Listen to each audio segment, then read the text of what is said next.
দিগন্ত চক্রবর্তী। ওং জননীং শারদাং দেবীং রামকৃষ্ণং জগদ্গুরুং পাদপদ্মে তয় শ্রিত্বা প্রণমামি মুহুর্মুহুর। ঠাকুরমা স্বামীজির চরণে আমার ভুলুণ্ঠিত প্রণাম।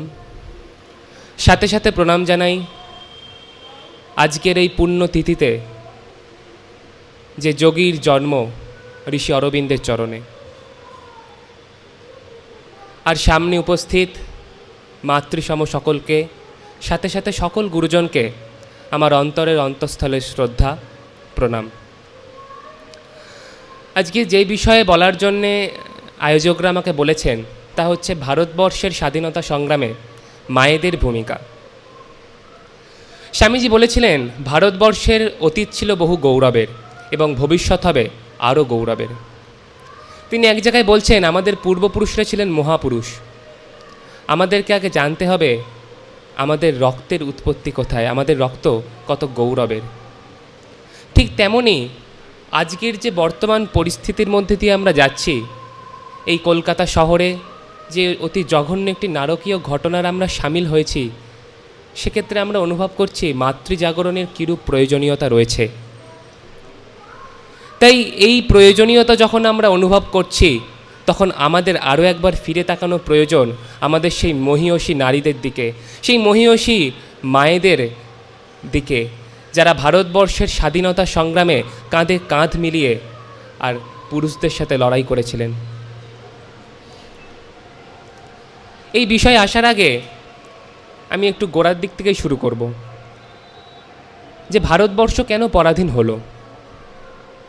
স্বামী বিবেকানন্দ বলছেন, সালটা তখন 1897, 3.5 বছর আমেরিকা এবং ইংল্যান্ডের বিভিন্ন জায়গায় তিনি বেদান্ত প্রচার করে যখন ফিরছেন ভারতবর্ষের দিকে, 1897 সালের 15ই জানুয়ারি তিনি এসে পৌঁছচ্ছেন সিংহলের রাজধানী কলম্বোতে।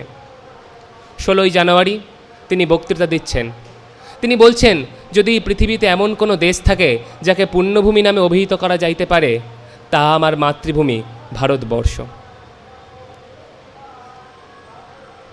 কবি দ্বিজেন্দ্রলাল রায় লিখছেন, ধনধান্যে পুষ্প ভরা আমাদের এই বসুন্ধরা, তাহার মাঝে আছে দেশ এক সকল দেশের সেরা। তাই প্রশ্ন ওঠে, সকল দেশের রানী স্বরূপাই ভারতবর্ষ কেন দীর্ঘদিন বিদেশি শক্তির হাতে পরাধীন থাকলো?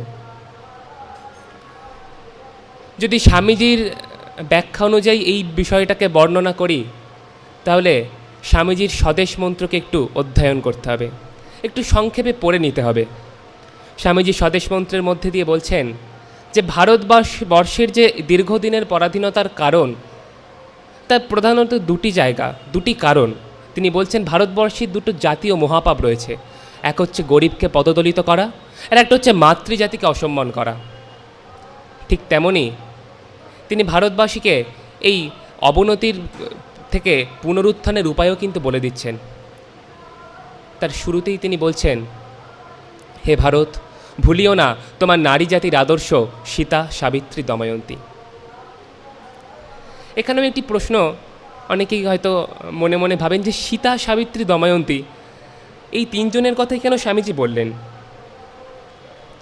এই ব্যাখ্যা দিতে গেলে আমাদের এই তিনজনের যে চরিত্র, সেগুলোকে একটু দেখে নিতে হবে। আমরা যদি দেখি তাহলে দেখব মা সীতা হচ্ছেন সহিষ্ণুতার প্রতীক।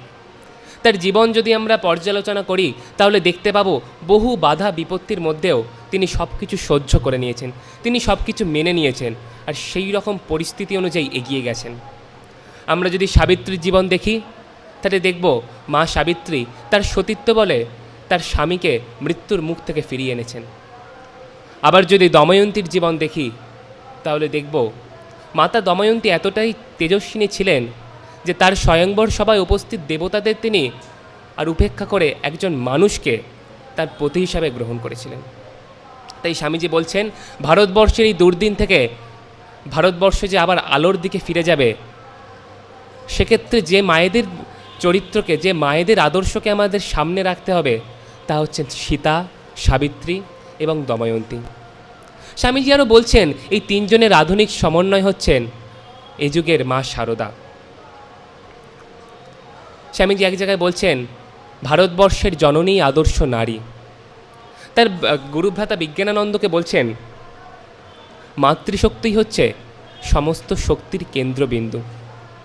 শুধুমাত্র স্বামীজির কথাই নয়, আমরা যদি ভারতবর্ষের ইতিহাস পর্যালোচনা করি, আমরা যদি আরেকটু পিছনের দিকে ফিরে যাই, তাহলে দেখতে পাবো ভারতবর্ষে কিন্তু আগে সব কিছুই পরিচালিত হতো একটি মাকে কেন্দ্র করে। আমরা যদি দেবী দুর্গার প্রতিমার দিকে দেখি, তাহলে আমরা দেখতে পাবো দেবী দুর্গার যে আদর্শ পরিবার, তা শুধুমাত্র দেবী দুর্গার পরিবারের বর্ণনা নয়, দেবী দুর্গার পরিবারের মধ্যে দিয়ে আমরা দেখতে পাই একটি সুস্থ রাষ্ট্র ব্যবস্থা কীভাবে চলতে পারে তার দিশা, একটি সুস্থ পরিবার কিভাবে চলতে পারে তার দিশা, একটি সমাজ ব্যবস্থা চলতে পারে কিভাবে তার দিশা। কেন? আমরা দেখতে পাচ্ছি একটি মাকে কেন্দ্র করে পরিচালিত হচ্ছে বলেই দেবী দুর্গার পরিবার স্বয়ং সম্পূর্ণ। সেখানে রয়েছেন শিক্ষার প্রতীক হিসাবে মা সরস্বতী, ধনসম্পদের প্রতীক হিসাবে রয়েছেন মাতা লক্ষ্মী, সুরক্ষার প্রতীক হিসাবে রয়েছেন কার্তিক, আবার ব্যবসা বাণিজ্য এইসবের প্রতীক হিসাবে রয়েছেন শ্রী গণেশ। অর্থাৎ একটি আদর্শ দেশ হোক, একটি আদর্শ সমাজ হোক, একটি আদর্শ পরিবার হোক, খুব সুন্দরভাবে পরিচালনা করার জন্যে যা যা প্রয়োজন সব কিছুই রয়েছে। কেন রয়েছে? কারণ তার মূলে রয়েছেন মা দুর্গা। আবার আমরা যদি আরেকটু অন্যভাবে ব্যাখ্যা করি, তাহলে দেখব যেমন রয়েছেন সত্যগুণের প্রতীক মা দুর্গা, তেমনই থাকছেন রজগুণের প্রতীক সিংহ, আবার তমগুণের প্রতীক অসুর। বলা হচ্ছে কোনো ভালো কাজ করার জন্য তিনটিরই প্রয়োজন, কিন্তু তার মূলে থাকা প্রয়োজন সত্যগুণকে। আমরা কি দেখি? মা দুর্গা অধিষ্ঠিত হয়ে আছেন রজগুণের প্রতীক সিংহের ওপর, আবার সিংহের পায়ের নিচে রয়েছে অসুর। অর্থাৎ মেন কন্ট্রোলটা রয়েছে সত্যগুণের অধিধ্যাসটি মা দুর্গার ওপর। তাই সব কিছু খুব সুন্দরভাবে এখানে আমরা দেখতে পাচ্ছি। আমাদের যে শাস্ত্রে সনাতন শাস্ত্রগুলি রয়েছে, তার মধ্যে আমরা দেখতে পাই বহু জায়গায় মায়েদের খুব সুন্দরভাবে বর্ণনা করা হচ্ছে, খুব সম্মানের সাথে বর্ণনা করা হচ্ছে। মনুসংহিতায় বলা হচ্ছে, যত্র নর্যস্তু পূজ্যন্তে রমন্তে তত্র দেবতা। অর্থাৎ যেখানে নারীগণ পূজিত হন, সেখানে দেবগণ প্রীত হন। আবার তৈত্তরীয় উপনিষদে বলা হচ্ছে, মাতৃদেব ভব, পিতৃদেব ভব, আচার্য দেব ভব। অর্থাৎ মা, পিতা, আচার্য সকলকেই দেবতার সাথে তুলনা করা হচ্ছে, কিন্তু এখানেও লক্ষণীয়, সবার আগে কিন্তু মাকেই স্থান দেওয়া হচ্ছে। এবার আমরা যদি আবার স্বামীজির বর্ণনা অনুযায়ী ফিরে আসি, যে আধুনিক যুগের সীতা, সাবিত্রী, দময়ন্তীর সমন্বয় স্বরূপ শ্রীসীমা সারদার দিকে। অনেকেই হয়তো ভাববেন ভারতের স্বাধীনতা সংগ্রাম, তার সাথে শ্রীমা সারদা দেবীর বিষয়টা কীরকম একটা বেশ। ওই সারদা দেবী তো কোনো দিন গুলি বন্দুক নিয়ে লড়াই করেননি।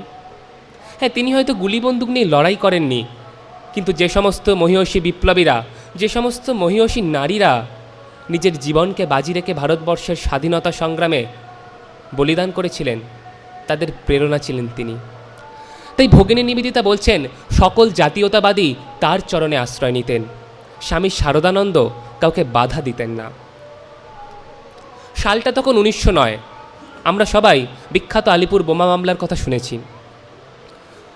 সেই সময় অগ্নিযুগের বহু বিপ্লবীর নামে আলিপুর বোমা মামলায় ফাঁসিয়ে তাদের গ্রেপ্তারি পরোয়ানা জারি হয়েছিল। তার মধ্যে নাম ছিল শ্রী অরবিন্দেরও। যখন সেই আলিপুর বোমা মামলায় বহু বিপ্লবীর নামে গ্রেপ্তারি পরোয়ানা জারি হলো, তখন তারা আশ্রয় নিয়েছিলেন বাগবাজারে মায়ের বাড়িতে। আমরা সকলেই অবগত যে বেলুড় মঠ যখন প্রতিষ্ঠা হয়, তখন তার নিয়মের মধ্যেই বলা ছিল যে রামকৃষ্ণ মিশন কোনো রাজনৈতিক কর্মকাণ্ডে যুক্ত হবে না। নিবেদিতার লেখা থেকে আমরা জানতে পারি যে শ্রী মায়ের এই ব্যাপারে ইচ্ছা ছিল বলেই শারদানন্দ কিংবা অন্যান্য যারা মহারাজ ছিলেন, তারা অন্যান্য বিপ্লবীদের বাধা দিতে পারেননি। তারা সকলকেই আশ্রয় দিয়েছিলেন বাগবাজারের মায়ের বাড়িতে। ঢাকার বিশিষ্ট বিপ্লবী হেমচন্দ্র ঘোষ, তিনি একটি সাক্ষাৎকারে বলছেন, ওই শান্ত সমাহিত নীরব জীবনের মধ্যেই রয়েছে অতি বিপ্লবের বীজ। রামকৃষ্ণ, সারদা, বিবেকানন্দ এই ত্রয়ী এক মহাবিপ্লবের প্রতীক। মা সারদা, শ্রীরামকৃষ্ণ এবং স্বামী বিবেকানন্দ ব্রিটিশ সরকারকে ঠিক কীভাবে ভীত সন্ত্রস্ত করেছিল তার প্রমাণ রয়েছে বহু। 1918 সাল সিটিশন কমিটি, ব্রিটিশ সরকার কর্তৃক গঠিত সিটিশন কমিটি একটি রিপোর্ট বার করে। সেই রিপোর্টের দ্বিতীয় চ্যাপ্টারের শুরুতেই যে দুজনের নাম রয়েছে তা হচ্ছেন শ্রীরামকৃষ্ণ এবং স্বামী বিবেকানন্দ, 14 এবং 15 নম্বর পাতায়। সেই রিপোর্টে অদ্ভুতভাবে লেখা হচ্ছে যে বিবেকানন্দ মারা যাওয়ার পর আরও ভয়ানক হয়ে উঠেছে। স্বামীজি কিন্তু দেহ রেখেছেন 1902 সালে, আর 1918 সালের সিটিশন কমিটির রিপোর্ট, সেই রিপোর্ট পড়লে বোঝা যাচ্ছে ব্রিটিশ সরকার কিভাবে স্বামীজিকে দেখে ভীত সন্ত্রস্ত। কারণ স্বামীজির ছবি তখন ঘুরছে বিপ্লবীদের পকেটে পকেটে, তাদের মুখে তখন উচ্চারিত হচ্ছে বঙ্কিমচন্দ্রের বন্দে মাতারাম, আর পকেটে স্বামীজির ছবি। স্বামীজির সেই অমর বাণীগুলি তারা তখন আদর্শ রূপে নিয়েছে। শ্রী শ্রী মা সম্পর্কে স্বামীজির বাল্যবন্ধু বিশিষ্ট জাতীয়তাবাদী ব্রহ্মবন্ধু উপপাধ্যায় লিখছেন, যদি তোমার ভাগ্য সুপ্রসন্ন হইয়া থাকে তাহলে একদিন শ্রীরামকৃষ্ণ পূজিত লক্ষ্মীর চরণ প্রান্তে গিয়ে আশ্রয় নিও, তোমার সকল পিপাসা মিটিয়া যাইবে। বিপ্লবীদের প্রতি যে রামকৃষ্ণ মিশনের পূর্ণ সমর্থন ছিল তা কিন্তু ব্রিটিশ সরকারও বুঝতে পেরেছিলেন।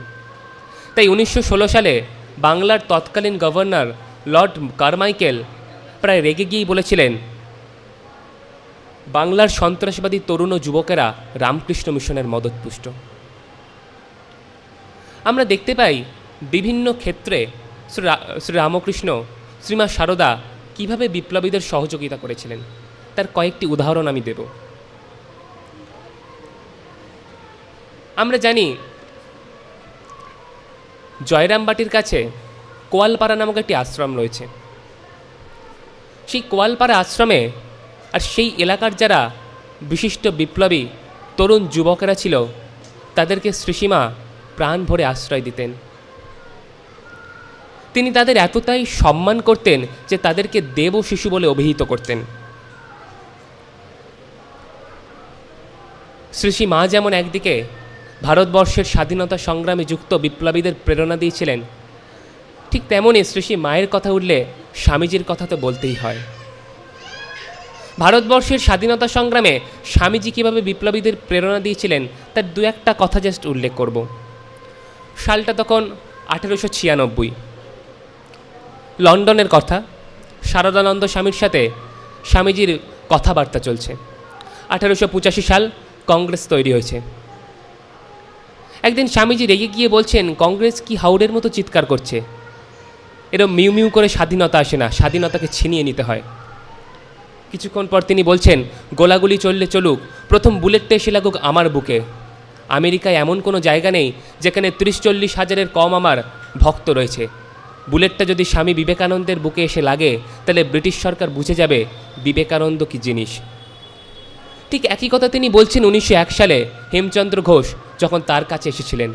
তিনি বলেছিলেন, পরাধীন জাতির মাতৃসাধ্যের কোনো অধিকার নেই, আগে দেশটাকে স্বাধীন কর। আমরা দেখেছি বঙ্গভঙ্গের যখন হয় 1905 সালে, তারপর বহু বিপ্লবী রামকৃষ্ণ মিশনের সন্ন্যাসী হয়েছিলেন, যার মধ্যে প্রিয়নাথ দাশগুপ্ত, যার পরবর্তী নাম আত্মপ্রকাশানন্দ, তার কথা আমরা অনেকেই পড়েছি। সরাসরি রাজনৈতিক কর্মকাণ্ডে যারা অংশ নিয়েছিলেন তাদের যে রামকৃষ্ণ মিশনের বিপ্লবী হওয়া, রামকৃষ্ণ মিশনের সন্ন্যাসী হওয়া, এক্ষেত্রেও কিন্তু শ্রীসীমা সারদা দেবীর আর যথেষ্ট ভূমিকা রয়েছে। এরকমই আরেকটি ঘটনা, সালটা তখন 1915, হাওড়ার বাগনানে ট্রেনে করে যাত্রা করছিলেন সেই সময়কার বিশিষ্ট বিপ্লবী বাঘা যতীন। তার সাথে ছিলেন তার সহকর্মী পঞ্চানন চক্রবর্তী। হঠাৎই বাঘা যতীন জানতে পারলেন সেই ট্রেনেই রয়েছেন শ্রীসীমা সারদা দেবী। সঙ্গে সঙ্গে ট্রেন থামিয়ে শ্রী মায়ের কামরায় গেলেন তিনি, ষষ্ঠাঙ্গে প্রণাম করলেন তাকে। বাকিরা বুঝতে পারল না ঠিক কী হলো। পরবর্তীকালে শ্রীসীমা বলছেন, এক আগুন দেখলাম। পরবর্তী ঘটনা হয়তো আমরা সকলেই জানি যে সশস্ত্র স্বাধীনতা সংগ্রামে বাঘা যতীন কীরূপ ভূমিকা রেখেছিলেন। এরকমই আর এক ঘটনা, যুগান্তর দলের 3 বিপ্লবী অমর চট্টোপাধ্যায়, কুন্তল চক্রবর্তী, ভূপেন্দ্রনাথ দত্ত, 3 জনের ওপর ব্রিটিশ সরকারের হুলিয়া জারি হয়েছিল। 3 জন তখন আশ্রয় নিয়েছিলেন তিলজলা রেলওয়ে কর্মীর দেবেন ঘোষের বাড়িতে। তার সাথে থাকতেন তার স্ত্রী সিন্ধুবালা দেবী। কিন্তু ব্রিটিশ সরকার গুপ্তচর মারফত জেনে গেলেন যে সেই কেবিনে রয়েছেন 3 জন মহীয়সী বিপ্লবী।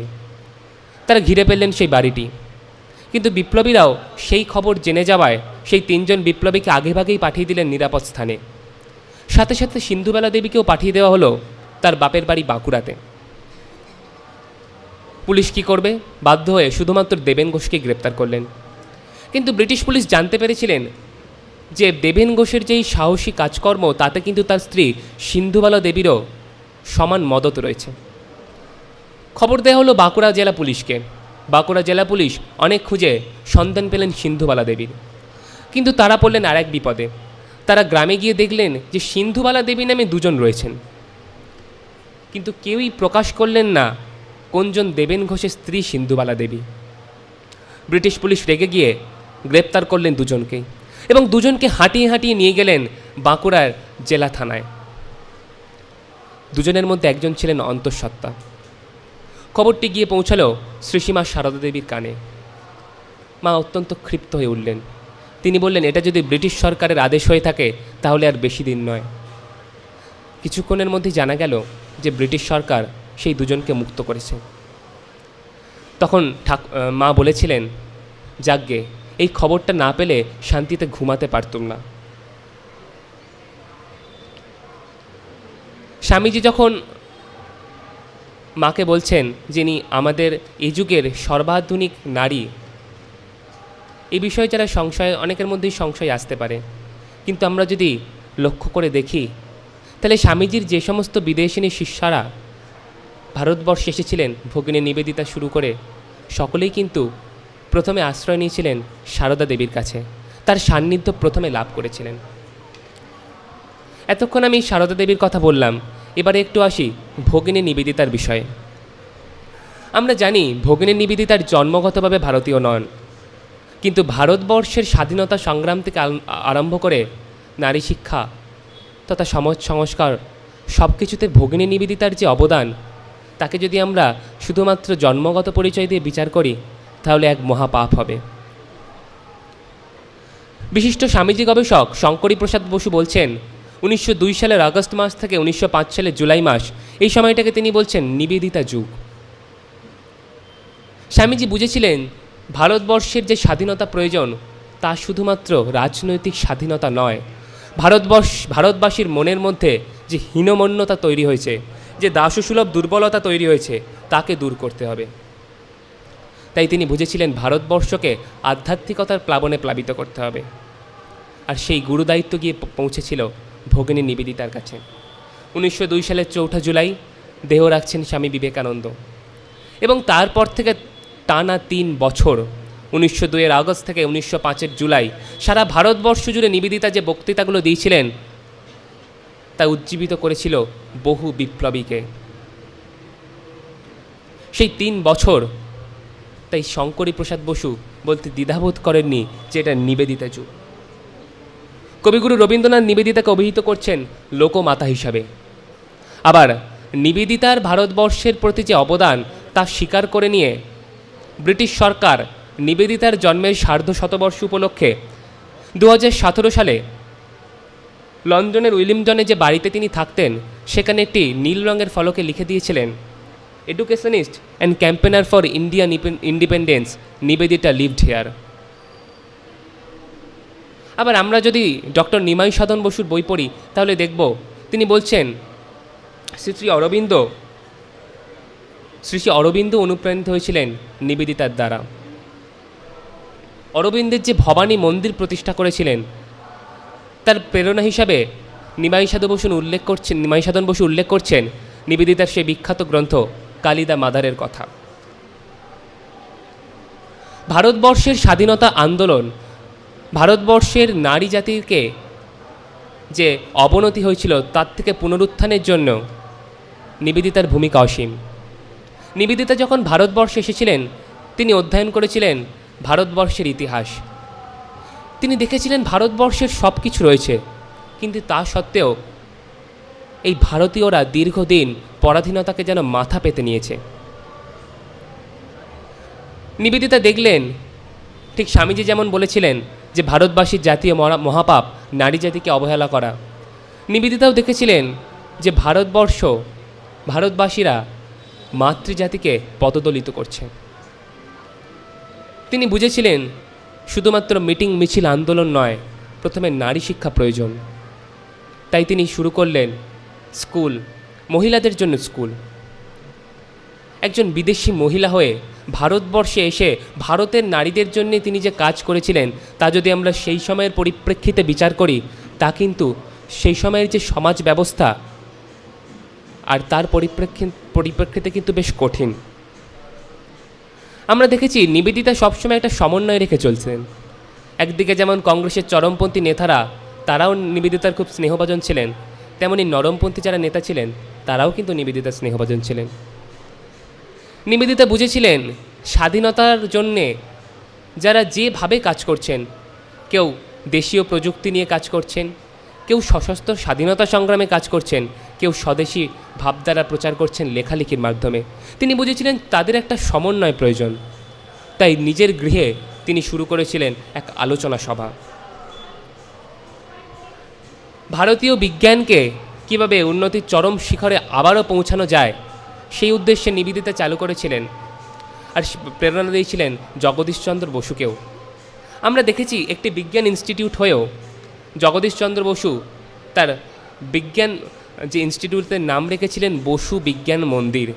সেই যে বসু বিজ্ঞান মন্দির, তার প্রেরণা হিসেবেও কিন্তু নিবেদিতার নাম আসে। বসু বিজ্ঞান মন্দিরকে আর্থিক সহযোগিতা দেওয়া থেকে শুরু করে বিভিন্নভাবে বিভিন্ন সময় নিবেদিতা সাহায্য করেছেন।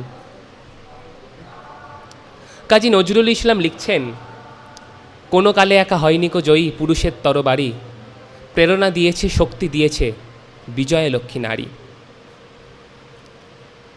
একদিকে যেমন আমরা দেখছি শ্রীসীমা সারদা দেবী, ভগিনী নিবেদিতা হাতে বন্দুক না ধরেও কতজনকে হাতে বন্দুক ধরিয়েছিলেন। নিজেরা বিপ্লবের মাটিতে প্রত্যক্ষভাবে না নেমেও কতজনের প্রেরণা হিসাবে কাজ করেছিলেন। এবার আলোচনা করব এমন কয়েকজনের কথা যারা নিজের পরিবার সব কিছু ত্যাগ করে নিজেদের জীবনকে সঁপে দিয়েছিলেন দেশমাতাকে স্বাধীন করার উদ্দেশ্যে। এই সশস্ত্র মায়েদের কথা আসলে প্রথমে যার কথা বলতে হয় তিনি হচ্ছেন প্রীতিলতা ওয়াদ্দেদার। 1932 সালের 24শে সেপ্টেম্বর পাহাড়তলির ইউরোপিয়ান ক্লাব। সাহেব মেমরা তখন নাচ গানার খানাপিনায় মত্ত। হঠাৎ গোটা ক্লাবঘর কেঁপে উঠল প্রচণ্ড বিস্ফোরণে। সেই সঙ্গে গর্জে উঠল কয়েকটি পিস্তল, বোমা, গুলি। এমনি করেই ভারতবাসীর বুকের রক্তে তোমরা জালিয়ানওয়ালাবাগের মাটি ভিজিয়ে দিয়েছিলে। চেয়ে দেখো ভারতবাসী তার প্রতিশোধ নিতে জানে কি না। আমাদের কাজ শেষ, ফিরে চলো সবাই, কুইক মার্চ। দলনেত্রীর নির্দেশে সবাই চলল গন্তব্যের দিকে। কিন্তু দলনেত্রী প্রীতিলতা ওয়াদ্দেদার পটাশিয়াম সাইনাইটের ক্যাপসুলটা দাঁতে চেপে পড়ে রইলেন পাহাড়তলি চট্টগ্রামের মাটিতে। মাত্র 20 বছরের বীরাঙ্গনা প্রীতিলতা ওয়াদ্দেদার। মৃত্যুর আগের দিন মাকে লেখা তার শেষ চিঠিতে তিনি লিখছেন, মা, আমায় তুমি ক্ষমা করো, তোমায় বড় ব্যথা দিয়ে গেলাম, কিন্তু কি করি বলো মা। দেশবাসীকে পরাধীনতার শৃঙ্খল থেকে মুক্ত করতে অনেক ভাই জীবন দিয়েছে, কিন্তু কোনো বোন যে এখনো জীবন দেয়নি, তাদেরকে অনুপ্রেরণা দিতেই আমার এই আত্মবলিদান। মাকে লেখা শেষ চিঠিটি পড়লে সত্যি শিহরিত হতে হয়। দেশমাতার প্রতি কতটা শ্রদ্ধা, ভারতমাতার প্রতি কতটা ভালোবাসা এবং কতটা আত্মবলিদানের মানসিকতা থাকলে কেউ নিজের জীবনকে এভাবে সমর্পণ করতে পারেন।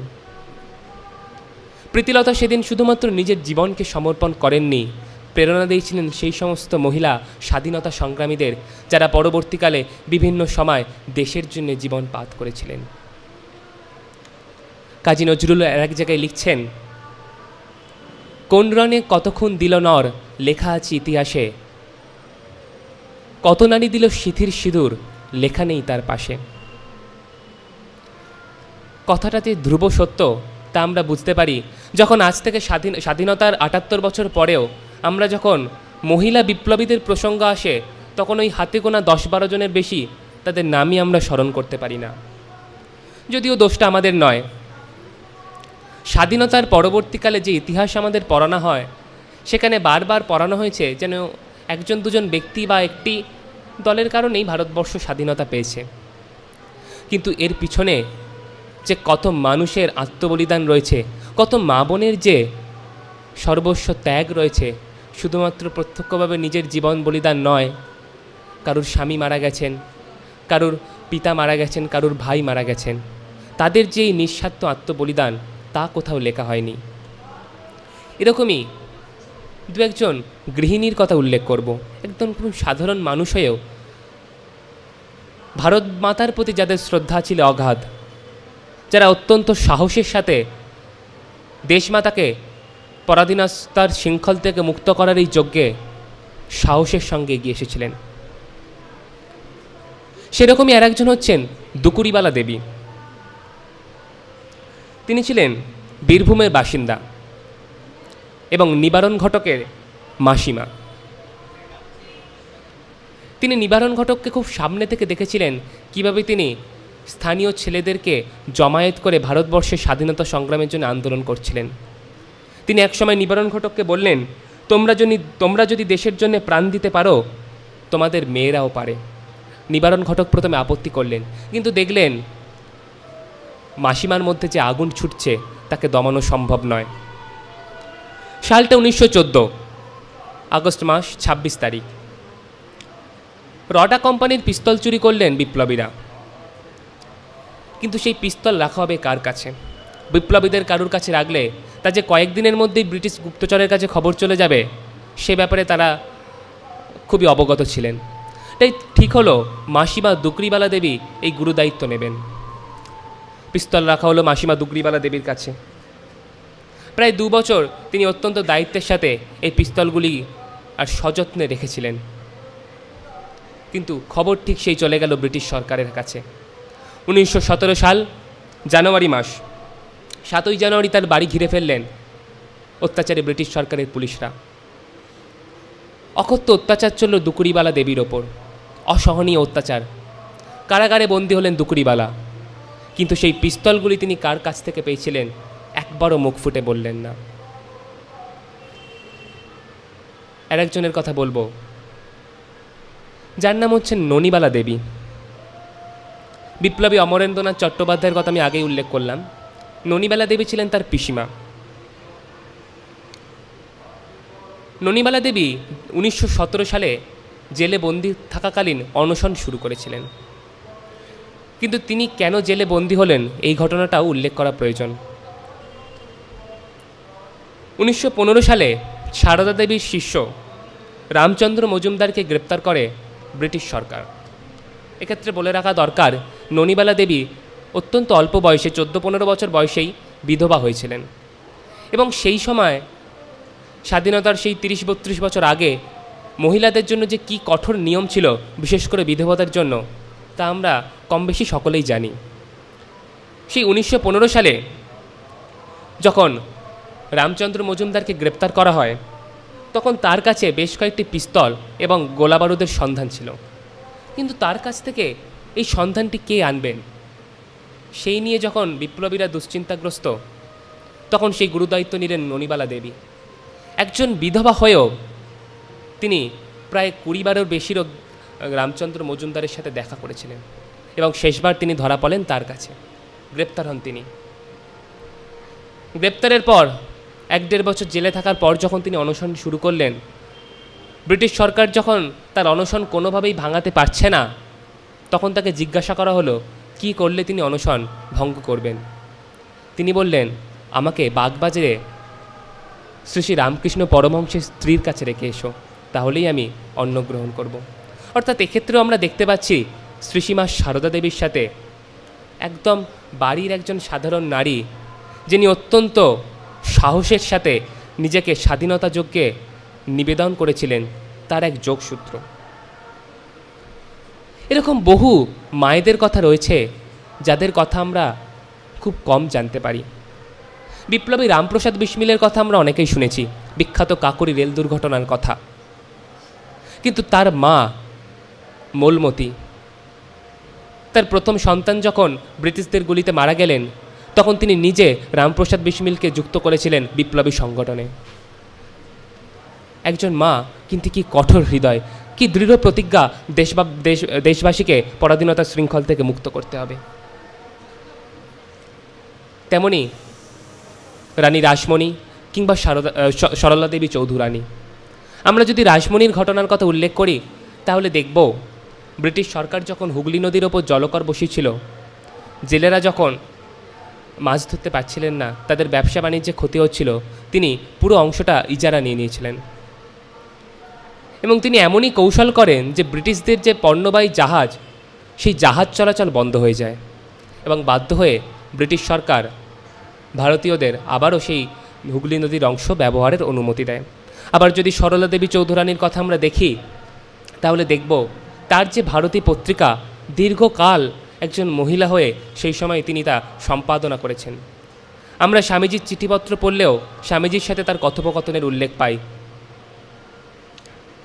ভারতী পত্রিকার সম্পাদনার পাশাপাশি তিনি সেই সময় বুঝেছিলেন যে দেশবাসীকে স্বদেশিকতায় উদ্বুদ্ধ করতে হবে, স্বদেশি পণ্যের ব্যবহার বাড়াতে হবে। তাই সেই সময় তিনি শুরু করেছিলেন লক্ষ্মীর ভাণ্ডার। তেমনি আমরা জানতে পারি ঝাঁসির রানী লক্ষ্মীবাইয়ের কথা। ঝাঁসির রানী লক্ষ্মীবাইয়ের কথা আমরা জানলেও আরেকটি নাম তার সঙ্গে আসা উচিত, কিন্তু আমরা কোনো জায়গাতেই প্রায় উল্লেখ করি না। তিনি হচ্ছেন ঝলকারি বাই। ঝলকারি বাই ছিলেন ঝাঁসির রানী লক্ষ্মীবাইয়ের আর সৈনিক দলের একজন বলিষ্ঠ সেনাপতি।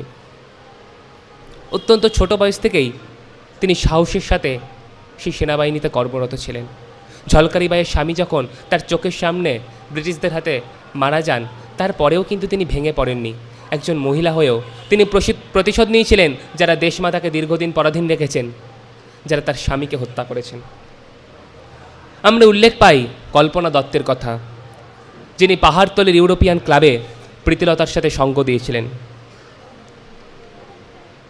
তেমনি আরেক মায়ের কথা এখানে উল্লেখ করতে হয়, তিনি হচ্ছেন বাসন্তী দেবী,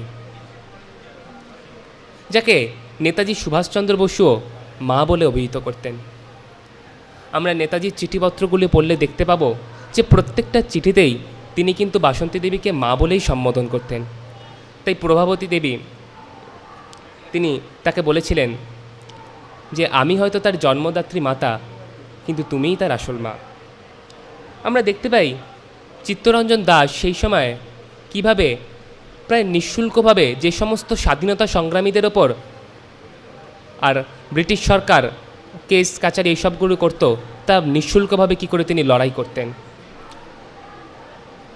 দেশবন্ধু চিত্তরঞ্জন দাস যে তার দারিদ্র্যকে সঙ্গী করে দীর্ঘদিন একজন বলিষ্ঠ আইনজীবী হওয়া সত্ত্বেও নিঃশুল্কভাবে তিনি এই আইনি মোকদ্দমাগুলো লড়েছিলেন, তার প্রেরণা হিসেবেও কিন্তু তার স্ত্রী বাসন্তী দেবীর আর ভূমিকা ছিল।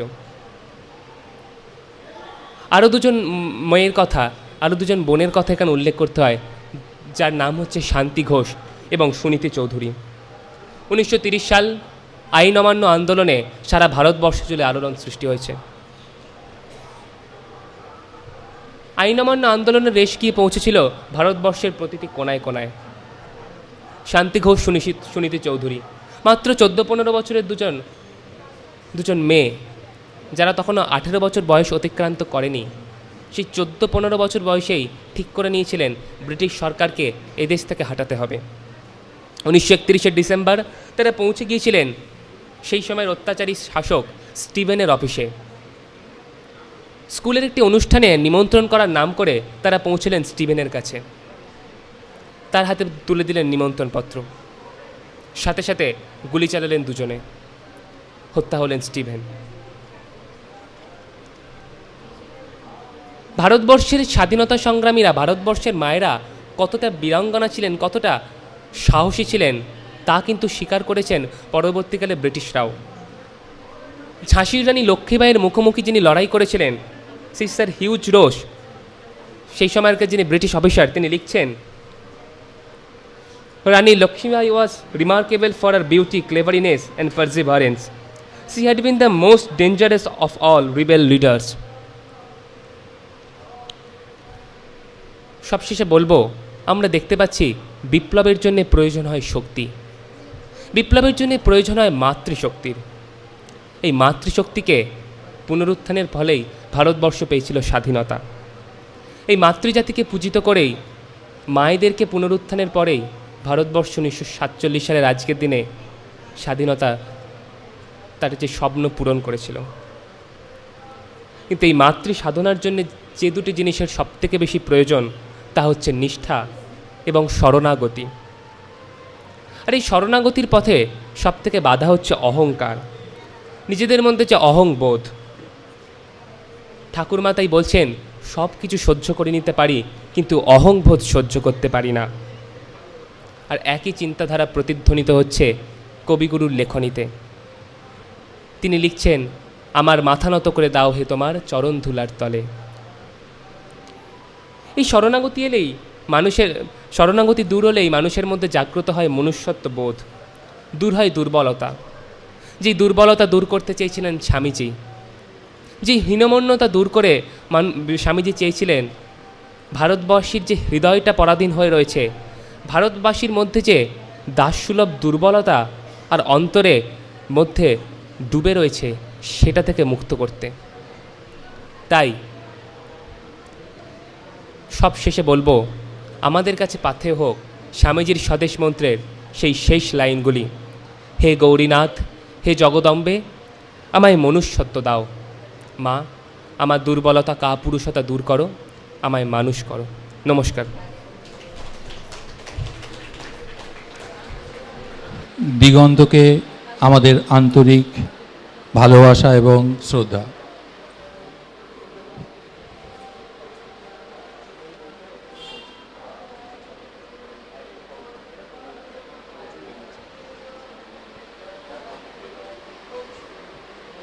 দিগন্তকে আমরা এমন একটা বিষয় বলতে দিয়েছিলাম